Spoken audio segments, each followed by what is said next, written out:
Uh-huh. Okay. What's up? I ain't gonna say that. What's going on, y'all? It's time for another hour of me acting up with your brother Be Free and brother Will McKee. And shout out to brother Mac of the Names Are Not Important podcast with Mac and Free. And we doing it once again another Sunday evening with the Me Acting Up hour. Shout out to brother Mac for that dope intro. I don't know if we gave him Yeah. the props for that, but Mac was the one that put that together, and shout out to him for that. He's currently away right now, consoling Prime after a second beat down. So hopefully he'll be able to join on once Prime Time gets it together. Shout out, shots fired, shots fired. I had to take one in Colorado. You shouldn't have left. No, I'm joking. I'm joking. I'm joking. I'm joking. But he anyway, gonna come. He gonna come from hey, backstage. hey, look, I see the Colorado fans talking down. They like, hey, they made it close. They made it close. At some point, you got to start swinging. When you take a beat down that bad, you got to start swinging at some point. All right. But anyway, I'm just teasing. I'm just teasing. Shout out to Coach Prime and the Colorado Buffaloes. Great fight to come Yeah. back and make it competitive. That's what you want to see in a team. But we're not gonna go into that too much because this is me acting up where we highlight schools in the MEAC, the Mid Eastern Athletic Conference, and schools in the CIAA, the Central Intercollegiate Athletic Association. So, Brother McKee, how you feeling right now before we get into this?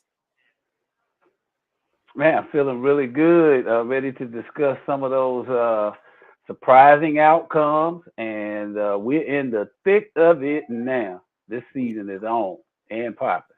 we are. And before we get rolling, let me give one shout out, as I always do.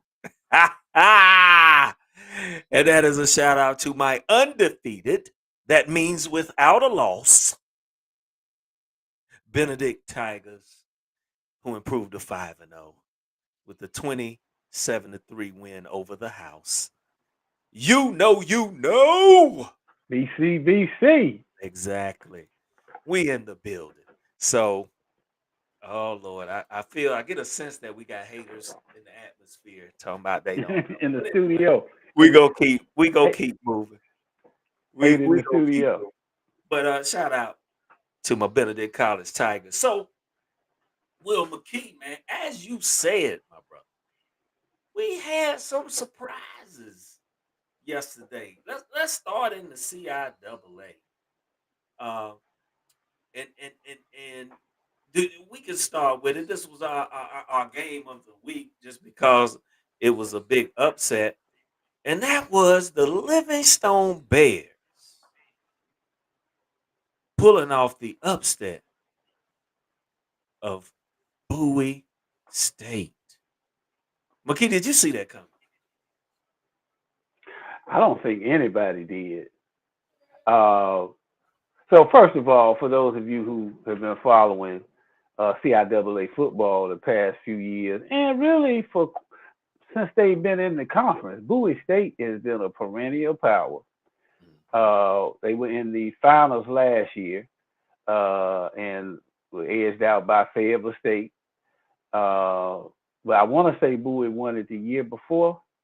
Mm, Uh, and they've been in the thick of things for a while. Livingstone, not as much recently. Kind of rebuilding, finding their place, finding a foundation there.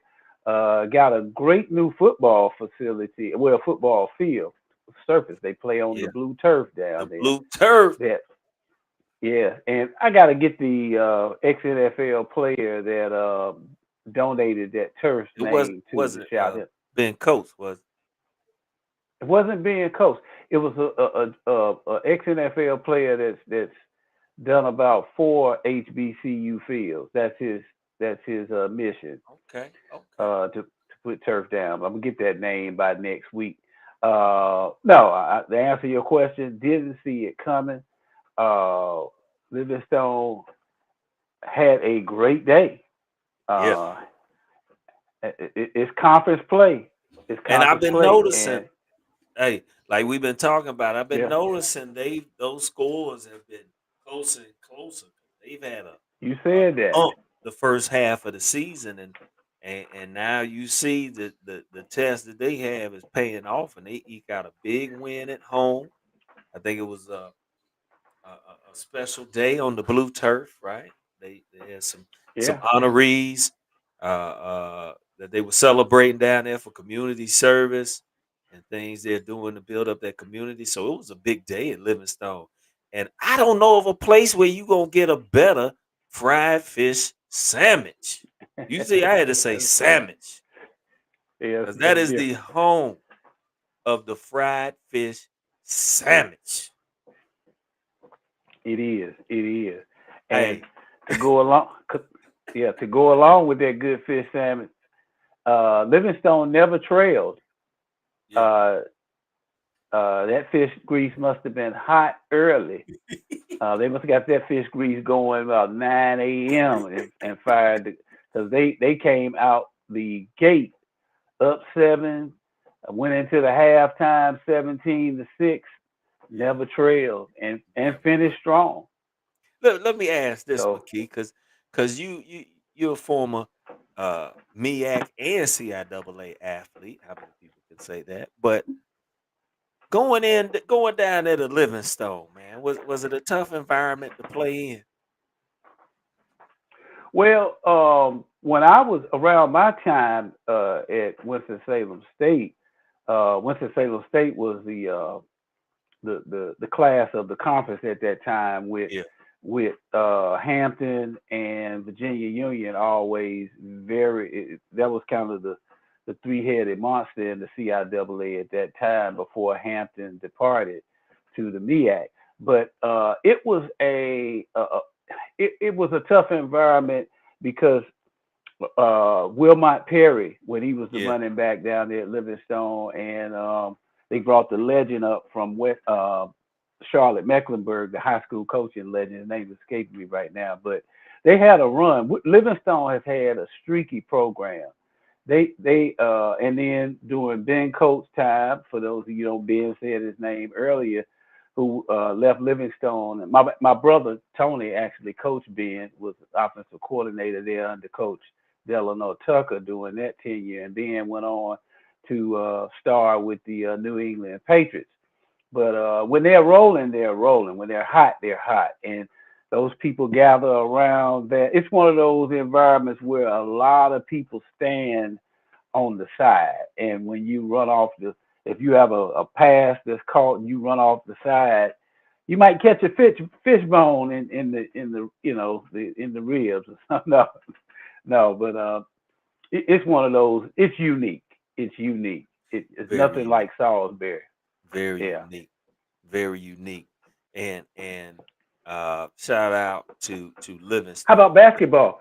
Did y'all play them in basketball when you were playing at Benedict? No, we didn't. They ran from us. We played about everybody else except Hey, Livingston. Now y'all we used to play confident them in right now, football. boy. Now we used to play them in football, and Right. it was tough. Wilmot, they still had some tough teams. Um, Matter of fact, I believe I was down there on that championship CIAA championship team. I think we played them that year because I came up to Salisbury to to check out my Tigers back then because we were in the midst of trying to transition to Division II from NAIA. So we pretty much, and when I played ball, we pretty much were playing CIAA schedules. We were actually trying to go into the CIAA first, and then ended up going into Mm-hmm. the SIAC. I guess might have made a little bit more sense regionally. Don't know, um, but I just remember the atmosphere was always a great atmosphere. We look forward to going up to Livingstone and hanging out Yeah, there. It's just one of them places. You know what I'm saying? it is. Uh, Special place. but no, never got a chance to play him in V-ball. But yeah, we played John C. Smith, Virginia State, Virginia Union, Fayetteville State, St. Paul. Shout out when St. Paul's we played St. Miss Paul's. them. Yeah, yeah. So Central was because Central was still in the CIAA then. So when I played, Hampton and Norfolk had already moved up to the MEAC. So but we did go to Hampton one year in football. So, a lot of love for the CI. But nevertheless, shout out to Real quick, Mhm. since you brought up St. Paul, real quick, that's a message to support our schools. And let me say this: you didn't have to go to a HBCU or CIAA or MEAC or SWAC or SIAC school to give and to help the schools. Show me a community that values its education institutions, and I'll show you a prosperous, successful community. Show me a community that neglects her edifices of institute education, and I'll show you a community that is probably struggling in all facets of society. So we don't want any more St. Paul situations where the the the the warning signals were going out for over a decade, and people said, "Oh, they'll make it," instead of saying, "How can I help?" Just wanted to say that. No doubt. But moving on, just looking at a few other CIAA scores as they roll across. FSU still on the winning track, beat Bluefield State. Virginia State looking good. My prediction to win it 38-19 over Shaw. Winston-Salem State, a tough nail biter loss to Lincoln. Lincoln made a big comeback. JCSU holds on to Elizabeth City State, another team that's looking stronger each week. The Elizabeth City State Vikings, they're looking tough, but JCSU escapes out of there. And now with Livingstone getting some momentum, hey man, that South is looking tough. And then Virginia Union with a dominating victory over St. Augustine's and VUU getting back on the winning side of things. So that's the CI right now. McKee, now um let me because I believe ECSU celebrated homecoming this weekend, and we're in the midst of what is a big time and a great, most celebrated time at HBCUs. And that is HOMECOMING. It's MING. homecoming, y'all. It's Say what? homecoming, y'all. Let me hit that one more time. HOMECOMING. OMEC. Is homecoming, y'all. It's Say homecoming, what? y'all. Yeah. It would. Hey. It would. It. So let's I what's your thoughts? Homecoming culture, is it effective? Are we too focused on the party? Oh, is it truly a homecoming? What's your thoughts? Let's talk about that. Yeah, that's interesting. You can't. You cannot arrest the party. You cannot. that white gleam on It's that cup is it so shine bright. I look can't. like the tip of the pyramid, don't it? The tip Shout of the out. pyramid. Comedic science, It brother. could Shout be. out. That's right. It could be. It's the tip of the pyramid. Could be James Weldon Johnson, the white gleam where our bright star is cast, and that, you know, Benedict College embodies all of that. And I'll say this. I'll say this with homecoming. The culture of HBCUs has a uniqueness on all facets of university life. Homecoming is one. Uh, I cannot. I'd be remiss if I didn't say you got to look at the context of homecoming in a HBCU context. And a lot of people don't like to do historical digs on contemporary issues, but I can't help it because we come from that. So I'll just briefly say that homecoming for just imagine a woman that finished Payne College. Well, let me do a football school that has football right now. Tuskegee University. Let's go SIA. And in rural Alabama, you finish college, you get a job in Atlanta or Birmingham or an area school system, and those schools were suspended by enemies on all sides. When you talk, particularly you talk about the antebellum South, I mean, or the segregated South, it forged family because the state of Alabama was segregated, so you weren't welcome at a vast majority of the establishments in that state. Same for most HBCU states: North Carolina, South Carolina, Louisiana. So you had to stick together in a southern environment like that, particularly. So homecoming for us is really a return not just to a geographic locale or where I used to go to school. It's a return home to that place where you felt safe, that place where you felt incubated to grow to be your greatest self. And you're reconnecting. Fraternities are reconnecting. Athletic teams, just students that did none of that, you're reconnecting. So the food, the pageantry, the bands, the football game, it's a celebration and a party, not just for the hottest music, but it's a celebration of life and it's not a funeral.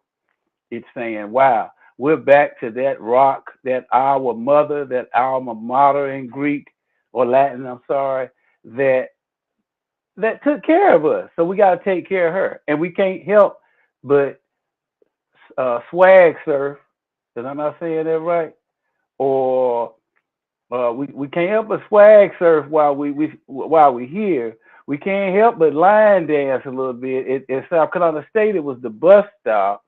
It Oh wasn't yeah. the electric slide. It was the bus Amen. stop. Amen. South So Carolina, you, baby. yeah, it's a cultural festival, a Mardi Gras, if you will. And you can't take the parade and the party out of the Mardi Gras. But I do think we have to, as I throw it back to you, we do have to keep telling the history. We do have to make sure that the undergraduates know why the school must be supported because I'm dovetailing right back to St. Paul's University. They had homecomings too. They didn't Exactly. have, and somewhere Exactly. it got lost. Somewhere James Weldon Johnson, since he's on my heart, he said, "Drunk with the wine of the world, we forget thee." Yes. So we can't go out there and do well and forget that accredited degree that helped us get that job 9 times out of 10. We gotta sew back. What was Benedict's home? What's his homecoming like? Well, we rival any homecoming. But what is really great, and to your point, is over the last several years, I've really seen the alumni associations use homecoming to really push just for number one, um, a presence during this time. And being a member of the National Alumni Association, man, we have so many events specifically uh, for alumni to engage, especially into um, contributing back to the schools. It's truly become a party with a purpose in that sense. Now we know how the city embraces it and all that and what's going on, because that helps to make homecoming what it is too. That your local government or locale, they adopted as well with you. So there's been some great partnership there, but I really feel the presence of the alumni more than I did, beforehand, um, in trying to generate um, those dollars to keep our schools thriving. Because I think one thing that we have to understand, some of our best times and best days came in college. Uh, like Yeah. as you said, they gave us the accredited degree, putting in the hard work to remain accredited, so that my degree holds weight when I go out there into the world. The Right. least I can do is celebrate them by giving back, even if it's the minimum. I've started with the minimum in hopes to get to the level where I might can send X amount, thousands of dollars, hopefully. If I get to that point. But the least I can do is give back the minimum, because if we believe more than just when we have good football seasons or good basketball seasons, and we said we wear it proud, but we not wearing it proud with the dollars we give back, so they can continue that success on and off the field. What's the point? um so it's a time of That's right. pride. Like you say, it's not a homegoing, it's a homecoming to welcome you back for all the love Yeah. that was there, that nurtured you. So let's give back and take care of home. Hey, that's our new motto. I'm about to get us. We gonna get shirts. It's take care of home, baby. Take care of home. That should be the motto of That, every HBCU homecoming. But with that, I ain't gonna stay on that soapbox because we excited about the season. And next week we gonna go at the topic of who's got the best homecoming. So we want all the alumni, these great institutions, to chime in and start telling us who has the best homecoming. Show us some features. But with that, McKee, let's jump over to the MEAC real quick because we want to show the MEAC some love. And I just want to say, man, hey, they won, but it was not an easy victory. And I'm talking about the NCCU Eagles, man, versus Campbell. They hosted Campbell, and we know those Campbell Camels, those Mike Mentor teams are gonna come in and give you all you want. And they pushed the Eagles to the limit, man. But NCCU pulled out a 1-point victory over Campbell yesterday. Uh, Morgan State continuing to struggle. I still think it was that tough loss at Akron, man. It just, still not over Akron. yeah, it was tough, but they took a tough loss to Yale. Makes you want to yell. 45-3. Howard looked strong against Robert Morris, winning 35-10. Delaware State gets a victory, taking on Virginia University of Lynchburg, getting the impressive win 48-10. And then we have the game of the week, Brother McKee. One that you predicted last week to get back on the scoreboard, and that was the Norfolk State Spartans going up against the North Carolina State University Aggies, with the Aggies coming out victorious, holding on, as Jeffrey Osborne would say, to a 28-26 victory, which was our game of the week. Um, and McKeith, you felt A&T was going to get off the losing snide against a tough Norfolk State team that's had some impressive wins, man. Talk to me, man. What you think? Well, what came to pass with this game is what I predicted that didn't come to pass last week. I thought that A&T would have to play with such a sense of urgency uh, against North Carolina Central that would give them the edge because of that tough CAA schedule that's coming up. But that did happen this week after losing to Central in the big rivalry. You got Norfolk State, like you said, who's been on the uptick. However, A&T saw the fact, hey, if we don't get this one, we'll be looking at what 0-4 going into conference play. We are very familiar. This is them talking. We're very familiar with Norfolk State. Um, we're not strangers. Old MEAC rivals. We know how to play up in Norfolk. And it was a battle though. When you look at total yards, actually Norfolk had more total yards, but just slightly. They had 395 to A&T's 373. So no one necessarily stopped the other.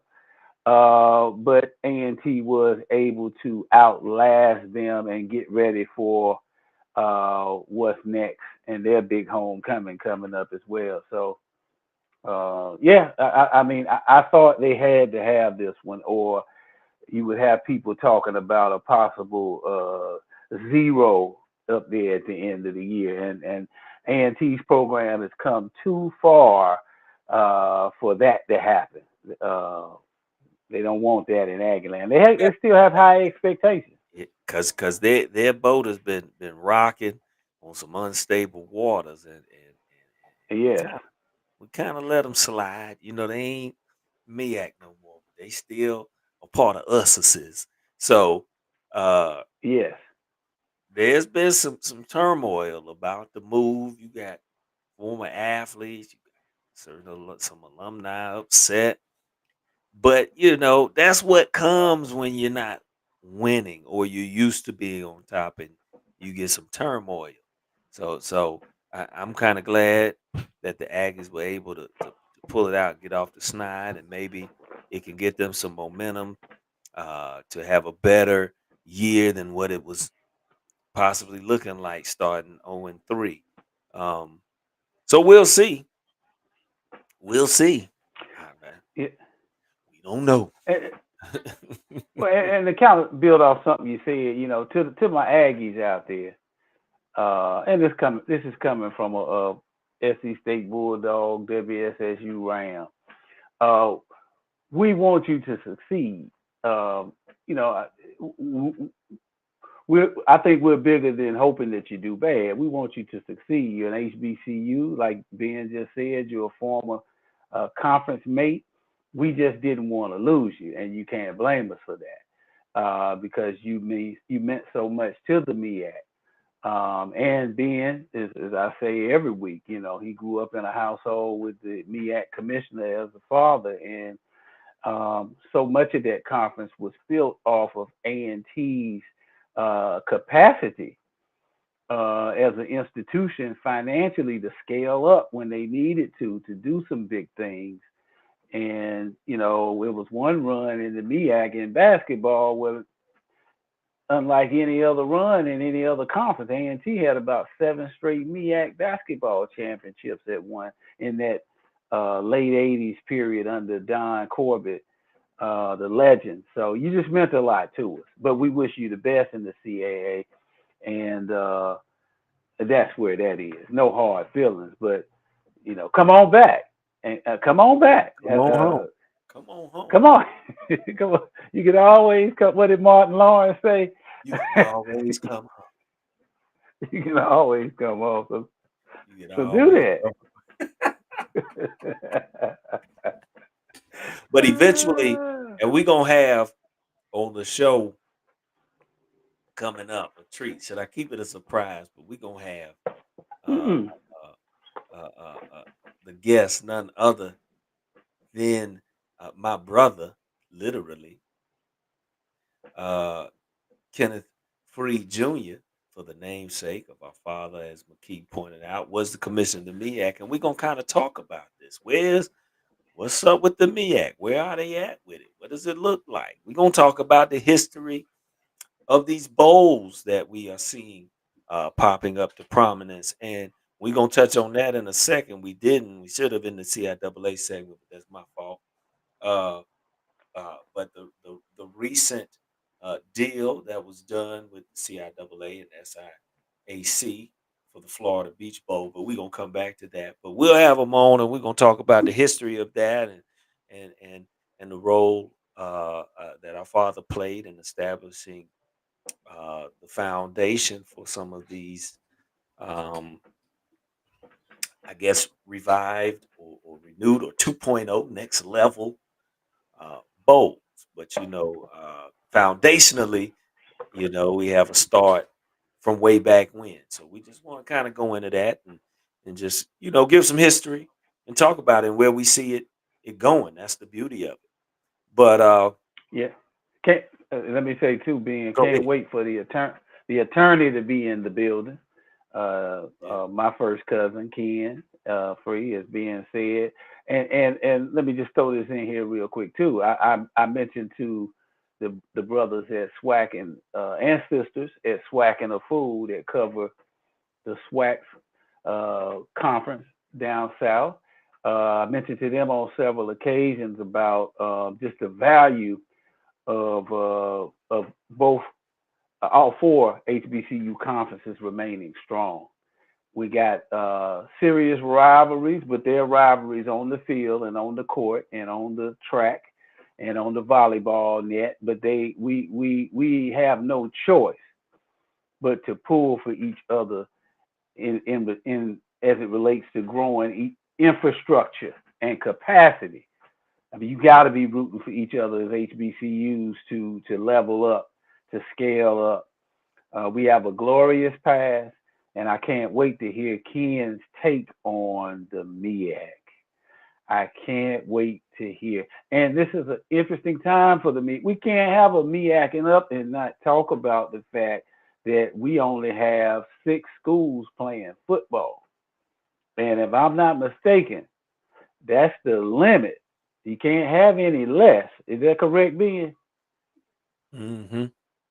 True. You can't No go to less than five. six. Yeah. No less than 6. So we gotta have rivalry in the appropriate time. We gotta have rivalry. Take for example Duke University and University of North Carolina, probably the biggest rivalry financially, and they go at it fiercely, but they help each other financially in ways that you may not know about because they know the value. Not that we're taking the lead from how they do business all the time. We share, but they know if a weak UNC hurts the money for Duke. So, like I told the brothers at SWAC and the Fool, we pull for the SWAC. Now, when it comes Celebration Bowl time, we might need a desk at the a set and a desk at the Mercedes Benz arena in Atlanta with us on one side, pulling for the MEAC, and those guys on the other side pulling for the SWAC and have some fun with it. I'm throwing that out there. But do we hope the SWAC prospers? Yes, because my uncle, your dad, got together with Dr. Frank, and I won't say any more. I'll wait for Attorney Free to come on and talk about it. But if they didn't come together, they all right, I'm gonna leave it right there. We got to pull for each other off the field and help each other. That's No what we got doubt. to No do. doubt. We And got to. and that's what we got to do. So, McKee, I'm thinking about something getting into the flavor of HBCUs and thinking about taking a quick break before we go into the second half of the show, and then we highlight our institution. I know McKee has been reminding me. I want to make sure, but we're gonna pause for about a minute, and we're gonna celebrate an HU grad, the real HU, Uh oh. none other than. Hold on, why you? Why hey, look, I'm not starting something. I'm not starting something, it, but is Coach but Jake but don't like what you saying? uh, no, he's not. Uh No, oh. he's not. But he can't stop this one because truth is truth. So what we gonna do, brother McKee? What we gonna do is go to none other than my brother. Never Be Another, the real He is my HU's brother. own. All right, and Ooh, lessons, and then we'll be back in yes, a second. sir. Word. God has a funny way of showing you lessons. For years I would stare up in the sky with so many questions. Like, will I find someone for me? Or even if I'm standing in a place I need to be. I can't say that every love affair I had was perfect. But every painful day it made things worth it. Now I realize everyone that let me down led me to you. Oh, baby, all them sleepless nights, all the heartbreak I had led me to you. If I never went through it, I'd never found a love like you.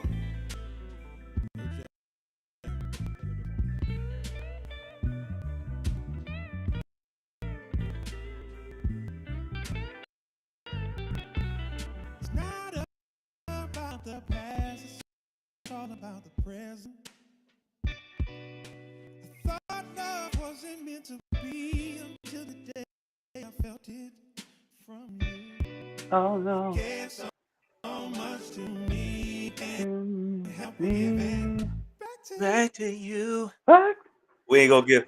Hold on, McKee. Hold on, McKee. Hold on, McKee. We can't give him that just yet. We can't give him that just yet. Shout out to E. Roberson, He a rolled. graduate of the real HU. So with that, second hour, and just want to talk about something that I thought about, McKee. You know, with all the hoopla with prime time and everything, and just all the stuff that comes with prime time. You know, the big time figures, the that come to the game, those uh, that you rarely would see around any football games. You know, all of the, I guess, the primeism that comes with prime time, the swagger of prime, the nature. And I look at it, and I think about, how it was embraced, when he was at Jackson State, and we like to see guys and girls with swag, and what elevates the I guess the interests and the culture, right? But I was thinking about it, and I was like, being that Prime has, he was able to being a superstar. Let's put that like that. He was able to translate it over to Colorado, and it seems to be working for that brand. But and he's always, I'm just Prime. But my question was, well, number one is, for most HBCU coaches that are not Prime, can they be as swagged out or have that big persona? Because let's be honest, many times we see, uh, going out to acquire any job, or any prestigious position, you have to carry yourself a little more humble, and be of the moniker, you're not bigger than the institution, right? Mm-hmm. Do you think there'll be a change in coaching to allow certain cats? The closest I've seen to this, and then I'm gonna pass it to you, in my opinion, was maybe Alvin White down at Bethune Cookman. That might have been the closest brother that had that kind of swag to say, "Hey man, he gonna be the best at whatever he do. If he selling insurance, or you know managing a a hardware store, he go be smooth. But Big shout out to Coach Wyatt. Big shout out to BCC. BCCU. But BCC. is that possible for coaches to does it open the door for coaches to kind of be, I won't say more themselves, but to kind of be so large of a personality in these institutions, or was it just a prime? Man, that's a good question. And I'm thank you for lifting up Coach Wyatt because he gets forgotten. What he did. So he NFL ball player, uh, and you talk about swag. I mean, Yeah, Coach Wyatt designed the uniforms for the team and his coaching outfit. And when we were small, gotta tell this quick story. When we were small, so we were ball boys every year for the MEAC basketball tournament. Wherever it was, we were ball boys. And Bethune Cookman's women's basketball team would come out, and one year they won the conference tournament, and the coach, this brother comes out. He didn't have it on during the game, but he comes out he goes back in the locker room, and when they give the trophy out, he has a mink on. And I said, man, I never forgot that. And then, uh, you know, Bethune Cookman has a tradition of shuffling the deck. When they find a good person, they don't like to let them go. So he ended up being the head football coach and had a great run. You could almost call it a dynasty with the yes. quarterback Suber and those guys Super down there. Coach Wyatt was MP. serious. Yes, right. And and he had a tough act to follow in Coach Larry Little, who was just a legend Yes. on and off the field. Miami Dolphins, great. But I'm gonna answer your question though. But you had to thank you for lifting up the swaggest of Hmm. swag, Coach Alvin Wyatt. But I'll say this: football experience for me. When I was playing at Winston Salem State University, we went up to play Howard while Jay Walker was breaking records at Howard University, left and right, throwing to Coach Harold, the Flea. I think Coach Harold coaches with Prime in Colorado. I think, but they were breaking records, and we went up there. Winston Salem State at that time, not because of me. I was just trying to hold serve. But we were running we had a couple back-to-back CIAA championships. Had a kind of like the Oakland Raiders of the CIAA in a lot of ways. Um, Coach Graves down at Southern can verify this. So but Graves was a GA this year. I think he had graduated. Long story short, we went up there Friday to practice. At that time, there was an R&B group called Shy. Hashtag Hmm. Shy. They had what? And if I yeah, Yeah, I ain't gonna give it. You can't give it. That's another show. yeah, That's yeah. another But show. we're gonna give long free tradition in the free family is singing. But so this But when we get closer to homecoming, our homecomings, we'll do the glaze singing. them. When we get We'll close, bless. when Salem State and Benedict's homecoming, we'll glaze them. But Give go them a ahead. little I'm bit. sorry. Yeah, we got to. So we come out to practice that Friday. We have so much swag, and they undefeated. We go out on the practice field, practice, go back out and get on the bison and start singing, "Baby, I'm yours." Oh wow. It kind of mocking them a little bit, a lot. So people started Yeah. coming out of the dorms because if you ever been to Howard Stadium, there's a dormitory right on the visitor side. I want to say that is a high rise of sorts, and they can see down there. People started coming out, and they had never seen anybody come to Howard and talk and poke the bear like that. Yeah. Needless to say, and we were beating everybody at that time. They beat us about 49-12. I said that story to say because it's a funny story, but you said it yesterday when we were talking. I don't think this is not Dion has always been this way, very confident, extremely gifted, brilliant marketer, brilliant capitalist. He knows how to generate revenue and funds, and so he's not changed. You know what you're getting when you get him. The only thing is it's taken by different people different ways.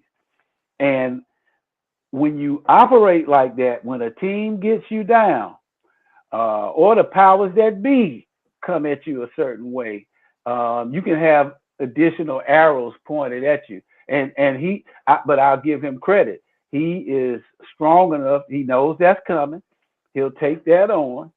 I'm kind of like D on this one. I like the fact that he's pushing the envelope against the stereotypical, whether it be the vernacular, the accent, the dress, because in the areas where it counts, and I'll be quiet, he covers his bases because he's extremely disciplined.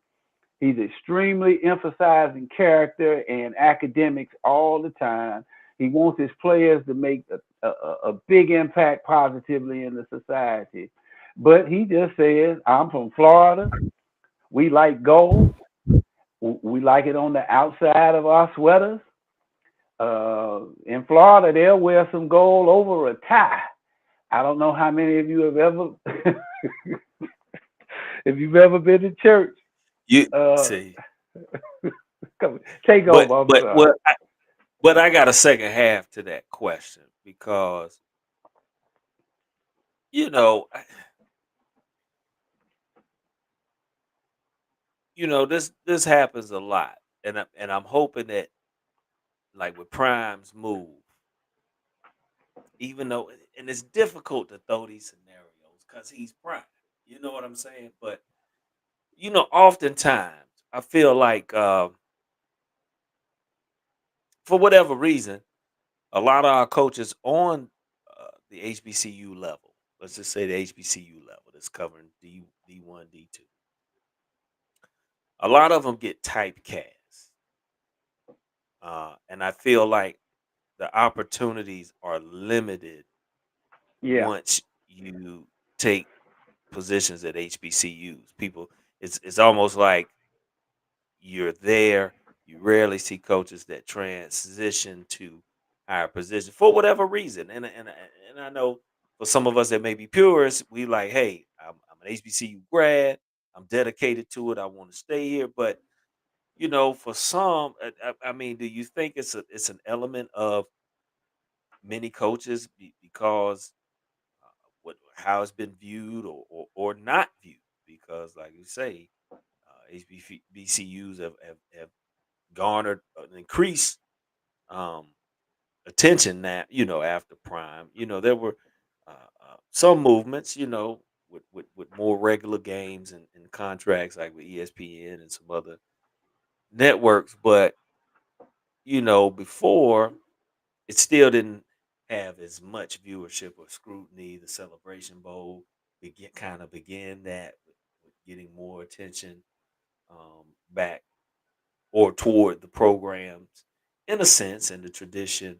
And do you think we'll see more coaches that maybe transition to Big Five schools or more, let's say PWI institutions that are FBS, or do you think it was just strictly because it was Prime and many of the coaches will still lack opportunities transition if they want to go. Not saying that is their goal or it has to be the goal. Because, like I say, nothing wrong with staying HBCU. I myself would probably want to stay in HBCU athletics just because of what it's meant for me. But, not many coaches can make that transition. And I kind of see it being difficult um, to handle. But what say you, Mackie? that's a Just yeah. yeah, that's a good question.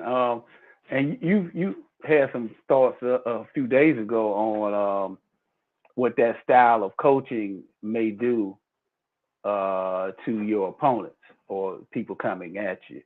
But to what you just asked, you can ask anybody on the HBCU coaching circuit.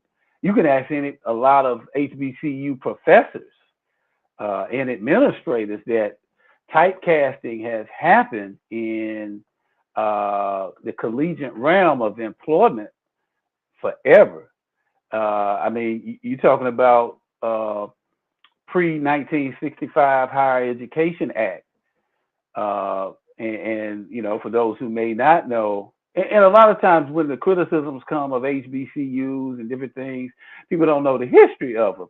You know, the 1965 Higher Education Act was federal legislation that mandated what we call now diversity, equity, and inclusion. That's the DEI. This was a federal mandate because these schools were, it was apartheid. They were tremendously underfunded, and we were most of the time we were forbidden to go to predominantly white institutions. So it was two different worlds. Now, fast forwarding up to now, it's widely known that if you coach at a HBCU, you are typecast. That's a reality. Very few have made the jump from. I don't know if there's been any to ever make the jump from one of the four HBCU conferences to a Power Five. Uh, I know Coach Willie Jeffries, the legend of South Carolina State Shout out. University. He left South Carolina State University and became the head coach at Wichita State University, where he became the first black uh, coach at a major white institution. Which that was a historical. Now they were going to lose football altogether a few years later. You know, I was like, what? Yeah. What? Is that just coincidence? You know, did they Yeah. get paid? Yeah. Was it a payback? Wichita State's got a lot of money to just drop Yeah. football. I don't know, but I'll say this and wrap it up. You know, those are the barriers in America that if we are to ever be one, not just in theme but in reality, if we're to be one nation, those barriers are going to have to be emaciated, and not all the time by mandate. Sometimes just by the fact that we're coming closer together as a country. Now, uh, that could be pie in the sky, that could be violins playing, but if it doesn't happen, there's two Americas, one black and one white, to some degree. So yeah, black college coaches are never asked about that. So I'm glad you raised that Mm. tonight. But if you talk to any of them, they are put in a box of Yeah. HBCU schools. So when jobs open up, they're looking at which HBCU position is Mhm. open, not Yeah. all the schools, because they know Yeah. in those interviews Yeah. once they see, yeah, Yeah. And we're gonna get some coaches on and hopefully that'd be ask some great. questions in the Yeah, future. Because that's a tough thing. And I think people don't look at some of the overarching themes to why the Dion phenomenon was distinct. Um, and it can be hurtful to a degree because a lot of coaches aren't afforded that opportunity that's had great runs at these institutions that can motivate young men, but they don't get that opportunity because it's always been seen as a sub culture as it relates to football. You know what I'm saying? Uh, but because we kind of had this conversation kind of a week ago because we were kind of just talking about how nowadays because of the emphasis on win now, and we got to win now. Coaches don't have the longevity, but not too long ago, even 70s, 80s, wasn't a lot of opportunities. So a lot of coaches got to stay at these schools for a long time and do great things because they were doing so much for that institution. Um, your Eddie Robinsons, your Big House Gaines, to name a few. But now you don't have that because there's an extra exerted emphasis on win now. But at the same token, a lot of these great coaches stayed, which we're glad they stayed because they did so much for the schools and the game. But A lot of it was because nobody was knocking at their door like that to get these coaches at many other schools. Um, well, I'm not gonna Yeah. say that. We don't know, but you know what I'm getting at. Like Yeah. a Stanford wasn't knocking at the door to get an Eddie Robinson to coach out there, or I think that's safe to say, or they weren't they weren't ready. A UAB or an Alabama wasn't ready to do that. So, which is still to this day still kind of an issue with the typecasting somewhat. And Dion's able to make that transition, but it's a lot to do with his celebrity, his superstar. And I'm being real, not trying to hate or whatever. I'm just being real. And it can kind of stir up some things because many coaches who have done great things for years in these positions in these conferences at these schools don't get that opportunity, if we want to say, to get the bag. But we know it's more than that, especially coaching college athletics, because you're dealing with future leaders, community, representatives. But with that, we got a few Well, minutes oh, left, McKee, I and I I got say that, and then go ahead and go yeah. I into institutions we want to highlight. will do just real quick. eh, Ken Free, my uncle, your dad, commissioner of the MEAC, he used to say that if I have, so for example, HBCU athletic directors or head coaches or anybody there, if if I can do a successful job with a lack of resources to this degree, I know I can thrive if I have the resources. So we really have how we see these coaches and administrators in an inverted order unfairly. When you take less money, inferior facilities, and you make something great out of it, anywhere else in the world, that's seen as yeoman's work. That's the stuff heroes are made of.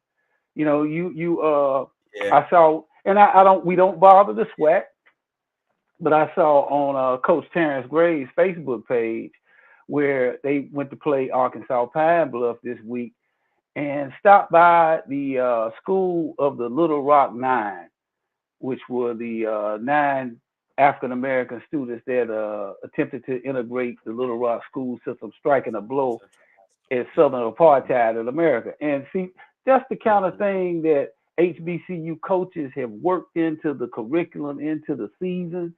Stop off at a history museum, and those things can't be counted. So they've done so much with so little. They need to get their props.